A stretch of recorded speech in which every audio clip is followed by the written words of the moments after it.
Comments and description nga pala doon sa top competition against those na nakalaban nyo on your group. How will you describe your competitors?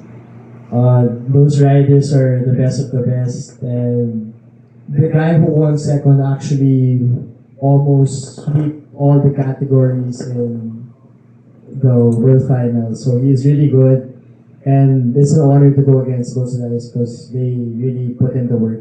Okay, last question kay Anton bago ko ipasa kay champion Paul De Rosario.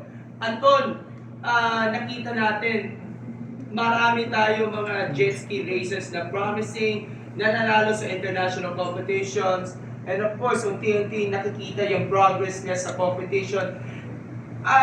Sa tingin nyo, magiging powerhouse ba tayo sa Asia itong jet ski?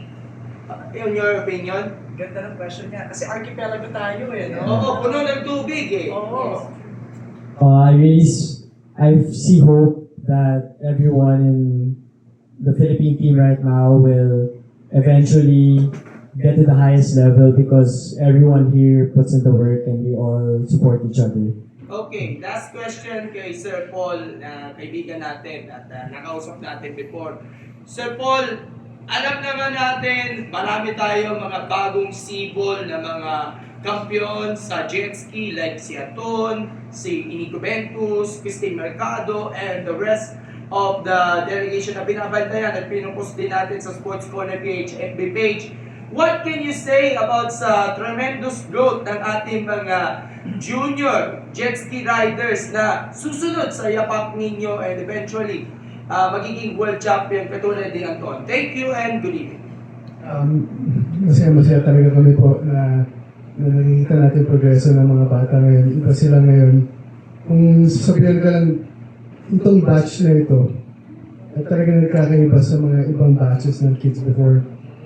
It's not just like Anton right here, but these other kids that we mentioned, like Enzo, Angelo, Christine, Kyla, it just happens that their talent just came out, and it's really one of a kind, and I have a lot of respect for these kids. I know what they sacrificed na rin.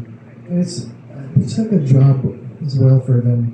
So what I appreciate with Anton is very humble, and he doesn't break under pressure, which is very different than from the rest of the young riders here. And it's a very pressuring thing for him to be in. And the kids now are really what set the tone for the national growth. And I could honestly say number 2 ng Pilipinas dito sa Southeast Asia in terms of winnings. We have less riders in the finals, pero yung quality natin, puro gold, silver, bronze yung mga finishing ito. And I'm very happy to see this happen, being a kid myself too.